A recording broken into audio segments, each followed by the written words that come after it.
बिस्मिल्लाहिर्रहमानिर्रहीम। Welcome students to another video lecture. और आज हम लोग फर्स्ट ईयर से अपना नेक्स्ट जो टॉपिक है वो स्टार्ट करेंगे। हमने गोल्जी जो है वो स्टार्ट करना है और चैप्टर नंबर 4 के अंदर है ये द सेल, जो चैप्टर का जो टाइटल है। तो इसी में ही आज हमारा जो नेक्स्ट टॉपिक होगा उसका नाम है Golgi apparatus. Golgi apparatus। Golgi apparatus इस चैप्टर में one of the most important topics में से एक टॉपिक है, तो इसके बारे में सबसे पहले पढ़ लेंगे। तो गोल्जी apparatus है क्या, इसका सबसे पहले इंट्रोडक्शन। और इंट्रोडक्शन में सबसे पहले तो आप ये बता दें कि ये एक साइटोप्लाज्मिक ऑर्गेनल है, यानी साइटोप्लाज्म में होता है। Cytoplasmic organelle. और नंबर 2 पे आप बता दें कि ये मेम्ब्रेनस है, यानी ये मेम्ब्रेन से कवर हुआ एक ऑर्गेनल है। और ये वर्चुअली ऑल यूकैरियोटिक सेल्स, जितने भी यूकैरियोटिक सेल्स हैं उनके अंदर ये प्रेजेंट होता है। और इसकी भी जो मेम्ब्रेन है, इसकी मेम्ब्रेन को भी हम लोग एंडोप्लाज्मिक रेटिकुलम की तरह सिस्टर्ने ही बोलते हैं। ये आपका बहुत ही इम्पॉर्टेंट एक MCQ हो जाएगा, सिस्टर्ने। ये आपका इम्पॉर्टेंट MCQ हो गया। अब ये जो हमारे पास गोल्जी अपरेटस है या सिंपली गोल्जी है, इसकी डिस्कवरी के बारे में बात कर लेते हैं। डिस्कवर्ड बाय या ओनली डिस्कवरी। इसकी जो डिस्कवरी थी, ये एक इटालियन साइंटिस्ट थे कैमिलो गोल्जी, उन्होंने की थी 1898 में।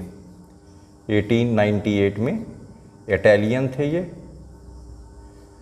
और इनका नाम था कैमिलो गोल्जी। ये इनका नाम आ गया, ये भी आप लोगों के सामने एक MCQ बन चुका है। तो ये आप लोगों ने बता देना है। इसका जो स्ट्रक्चर है ये देखने में कैसा फील होता है अभी हम लिखेंगे, लेकिन बज़ाहिर इसका स्ट्रक्चर हम डायग्राम बना के समझने की कोशिश करेंगे। ये बुनियादी तौर पे flattened stacks of membrane bounded structures हैं। तो हम भी यहाँ लिख देते हैं फ्लैटेंड। फ्लैटेंड लंबाई के रुख। स्टैक्स कहते हैं ढेरियों को, ठीक है। They are composed of flattened stacks, ठीक है। मेम्ब्रेनस स्ट्रक्चर, मेम्ब्रेन से घिरा हुआ स्ट्रक्चर है, मेम्ब्रेनस स्ट्रक्चर। तो ये आप लोगों ने इसके अंदर बता देना है, ये इसका स्ट्रक्चर हो गया। लेकिन जाहिर बात है ये जो स्ट्रक्चर है इस तरह आपको समझ नहीं आएगा। सबसे पहले अगर आप इसकी डायग्राम नहीं समझेंगे तो हम भी यहाँ पे एक डायग्राम बना लेते हैं, क्योंकि विदाउट डायग्राम बायो पढ़ना वैसे ही उसको समझ लें, पढ़ना ना पढ़ना एक बराबर है। तो इसलिए पहले डायग्राम को समझना इंतहाई ज़रूरी है। ये मैंने एक सेल मेम्ब्रेन बना दी। तो सबसे आउटर मोस्ट पोर्शन ये सेल मेम्ब्रेन, एनिमल सेल में सेल मेम्ब्रेन, और सेंटर में मैं यहाँ पे न्यूक्लियस बना रहा हूँ। ये देखें, ये आ गया न्यूक्लियस। ये न्यूक्लियस को थोड़ा सा मैं ज़रा वाज़े कर दूँ। ये न्यूक्लियस है, और ये न्यूक्लियस की बाहर जो झिल्ली होती है उसको हम लोग क्या बोलते हैं, उसको बोलते हैं न्यूक्लियर मेम्ब्रेन। न्यूक्लियर मेम्ब्रेन बोलते हैं। फिर हम लोगों ने लास्ट टॉपिक में पढ़ा था कि हमारे पास बिल्कुल न्यूक्लियर मेम्ब्रेन के साथ एक मेम्ब्रेनस स्ट्रक्चर होता है और उस मेम्ब्रेनस स्ट्रक्चर को हम लोग कहते हैं एंडोप्लाज्मिक रेटिकुलम। तो ये स्ट्रक्चर बना दिया एंडोप्लाज्मिक रेटिकुलम का। और एंडोप्लाज्मिक रेटिकुलम के अंदर भी हमने बताया था दो तरह से होते हैं, एक होते हैं रफ एंडोप्लाज्मिक रेटिकुलम जिसके ऊपर दाने से यानी कि राइबोसोम अटैच हों, तो वो क्या कहलाता है, RER यानी रफ एंडोप्लाज्मिक रेटिकुलम। और जिस पे ये दाने नहीं होते उसको हम लोग क्या कहलाते हैं, SER यानी स्मूथ एंडोप्लाज्मिक रेटिकुलम। ये तो हो गया प्रीवियस लेक्चर। अब आज हम पढ़ क्या रहे हैं, हम पढ़ रहे हैं गोल्जी अपरेटस। अब गोल्जी अपरेटस क्या है, होता क्या है, होता ये है कि ये जो स्मॉल एंडोप्लाज्मिक रेटिकुलम होती है इसमें से प्याले टूटते हैं और वो जो प्याले हैं इन प्यालों को आपकी बुक बता रही है, इनको कहते हैं vesicles. These are called as vesicles. Vesicles का मतलब प्याले, वेजिकल्स का मतलब आबले, छाला, गोलनुमा चीज़ें जो हैं, ये वेजिकल्स यहाँ से बफ्ड ऑफ होते हैं। बफ्ड ऑफ का मतलब है यहाँ से टूटते हैं और एक जगह पे जाके इकट्ठे होना शुरू हो जाते हैं। ये अगर आप देखें ये वेजिकल्स जो हैं ये इकट्ठे होना शुरू हो गए, ये आपके सामने ये देखें। और बाद में ये वेजिकल्स जो हैं ये आपस में मर्ज कर जाते हैं कुछ ऐसे, और इस तरह एक और हमारे पास मेम्ब्रेनस स्ट्रक्चर बन गया जो उससे थोड़ा दूर बना है। और इस तरीके से ये जो हैं ये प्याले मिलते जाते हैं और बहुत सी ढेरियों से मुराद स्टैक्स जो हैं वो बनती रहती हैं। जैसे आप लोग देख सकते हैं, ये आप लोग देख लें, बहुत सी जब आते रहेंगे एक ढेरी बनेगी, एक स्टैक बन जाएगी, फिर उसके ऊपर एक और स्टैक बन जाएगी, फिर इसी तरह एक और स्टैक बन जाएगी। तो इसी स्ट्रक्चर को, ये जो नया स्ट्रक्चर बना है, इसी को ही हम लोग बोलेंगे गोल्जी। इसी को ही हम लोग गोल्जी बोलते हैं, गोल्जी। और अगर हम लोग इसके एसोसिएटेड वेजिकल्स भी साथ में ले लें, जो यहाँ से भी निकलते हैं, यहाँ से भी ये जो वेजिकल्स आ रहे हैं, तो फिर इन सब को मिला के हम लोग क्या बोलते हैं, इनको बोलते हैं गोल्जी कम्प्लेक्स या गोल्जी अपरेटस। ठीक होगी बात। अब ये जो स्ट्रक्चर्स बने हैं, अब बुक भी यही बता रही है कि ये एसोसिएटेड वेजिकल, जब ऐसे ये वेजिकल्स आपस में अटैच होते हैं और ये इनको साथ में जब मिला के, इन स्टैक के साथ मिला के हम क्या बोलेंगे, गोल्जी कम्प्लेक्स बोलेंगे। तो बुनियादी तौर पे these are the membranous stacks, ये ढेरियाँ हैं। स्टैक का मतलब है एक दूसरे के ऊपर जो है ढेरियाँ हैं, और ये आपस में क्या होती हैं, इंटरकनेक्टेड होती हैं, अंदर से भी जुड़ी होती हैं। ये आप देख भी सकते हैं, ठीक है, अराउंड अ सेंट्रल स्टैक। तो इसमें एक्चुअली कोर्स में नहीं है, इसको हम लोग इसको जो ये जो ढेरियाँ हैं इनको 3 हिस्सों में तकसीम करते हैं। एक को हम लोग कहते हैं, एक होता है ट्रांसफेस, एक होता है सिस फेस। ये देखें, ये जो लाइनें हैं जो कि एंडोप्लाज्मिक रेटिकुलम के बिल्कुल करीब हैं, ये होता है सिस फेस। इसे सिस फेस बोलते हैं, सिस फेस। सिस फेस भी कह सकते हैं, या इसको हम लोग फेस फॉर्मिंग भी कह सकते हैं, फेस फॉर्मिंग साइट। ठीक है, फेस फॉर्मिंग क्यों? क्योंकि जो नया चेहरा बनता है, क्योंकि जब प्याले ऊपर टूट के आते हैं तो बेसिकली ये जो ढेरियाँ हैं ये आपस में, ये जो वेजिकल्स हैं आपस में जुड़ के यहाँ पे एक स्टैक बना, तो ये जो है ये सिस फेज़ है जहाँ पे नया फेस बन रहा है।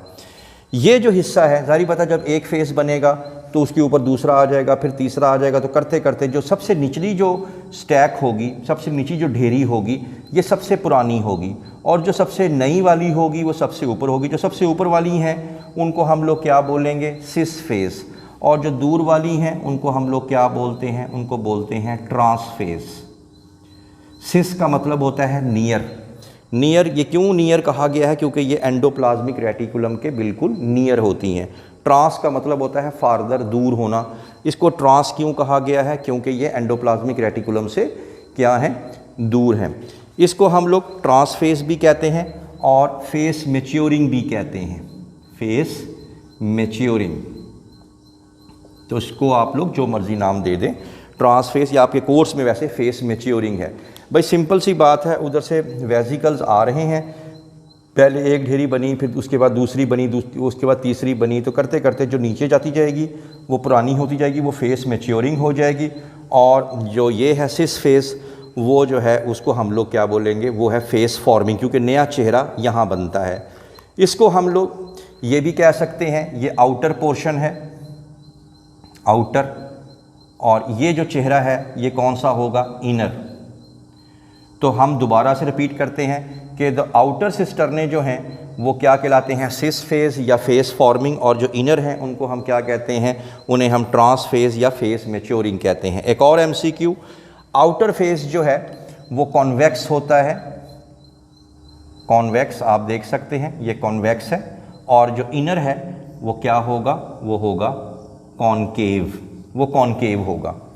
तो फिर एक और एमसीक्यू आ सकता है कि कौन सा फेस जो है वो सेल मेम्ब्रेन के पास होता है, तो आप बताएंगे फेस मैच्योरिंग।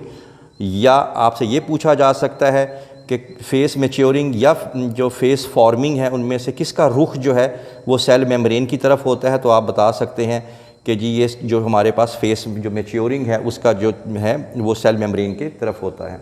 इनमें से कौन सी न्यू है, इसमें फेस फॉर्मिंग, और सबसे पुरानी कौन सी है, फेस मैच्योरिंग। इनमें से कौन सी कन्वेक्स है, आप बताएंगे फेस फॉर्मिंग कन्वेक्स है, और जो फेस मैच्योरिंग है वो क्या है, वो कॉनकेव है। तो इस तरीके से आप लोगों ने इसके अंदर बता देना है। और लगता ऐसे ही है कि ये जो मेम्ब्रेन्स हैं फ्रॉम आउटर टू इनर जो है मूव कर रही हैं। ज़ाहिर बात है, ये पहले आउटर बनी, फिर इसके बाद एक और आ गई, फिर इसके बाद एक और आ गई, फिर इसके बाद एक और आ गई। तो आउटर से स्टार्ट होकर कहाँ तक जा रही हैं, आउटर टू इनर बनती जा रही हैं। तो इस तरीके से इसके अंदर आप लोगों ने मुख्तलिफ़ चीज़ें बता देनी हैं। अब इसके बाद हम लोग इसके जो डिफरेंट जो फंक्शंस हैं वो देख लेते हैं, इनके क्या क्या फंक्शंस हैं सेल के अंदर, सेल में इसको क्यों रखा जाता है। तो फंक्शंस में बता दें सबसे पहले कि इसका सबसे बुनियादी जो फंक्शन है वो है सेल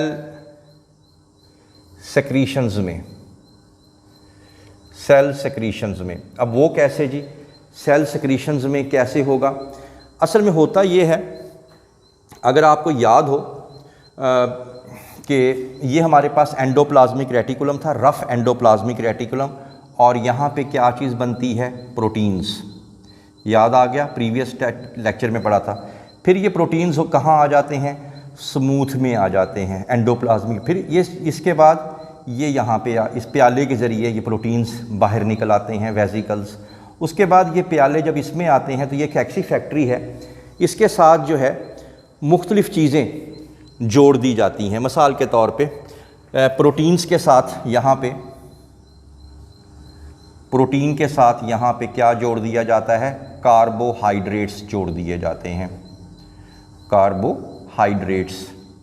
और जब प्रोटीन और कार्बोहाइड्रेट मिलते हैं तो बन जाता है ग्लाइकोप्रोटीन्स। और ग्लाइकोप्रोटीन्स जो हैं हमारी सेल सेक्रीशंस जो हैं वो ग्लाइकोप्रोटीन्स होती हैं। तो एक तो ये बता देना। इसी तरह अगर आपको याद हो SER में क्या चीज़ बनती है, लिपिड्स बनते हैं। और जब लिपिड्स यहाँ आके जुड़ते हैं तो यहाँ भी कार्बोहाइड्रेट जोड़ दिया जाता है। तो फिर हम यहाँ पे क्या करते हैं, यहाँ लिख देंगे लिपिड्स, और लिपिड्स के साथ क्या जोड़ देंगे, कार्बोहाइड्रेट्स। तो ये बन जाएगा ग्लाइकोलिपिड्स। और दोनों ही क्या हैं, दोनों ही एक कॉन्जुगेटेड मॉलिक्यूल हैं, कॉन्जुगेटेड मॉलिक्यूल्स। पहली बात तो आपने ये बता देनी है। तो हुआ क्या, हुआ ये कि यहाँ पे जो प्रोटीन बने थे रफ एंडोप्लाज्मिक रेटिकुलम में, वो इन प्यालों में आ गए और फिर फैक्ट्री में आ गए। इस फैक्ट्री का नाम क्या था, गोल्जी। इसके साथ क्या जोड़ दिया गया, कार्बोहाइड्रेट। इसको किस में कन्वर्ट कर दिया गया, ग्लाइकोप्रोटीन में। और हमारी जो मोस्ट ऑफ सेल सेक्रीशंस हैं वो क्या हैं, वो ग्लाइकोप्रोटीन इन नेचर होती हैं। इसी तरह आपकी बुक ने एक एग्जाम्पल दी गई है कि ज़्यादातर ये जो गोल्जी पाया जाता है ये उन सेल्स में पाया जाता है जो कि ग्लैंड्स के साथ जिनका ताल्लुक, यानी glandular cells. Glandular cells, glandular cells वो सेल्स आपने चैप्टर नंबर 2 में भी पढ़ा, ये क्या करते हैं, ये सेक्रीशंस बनाते हैं।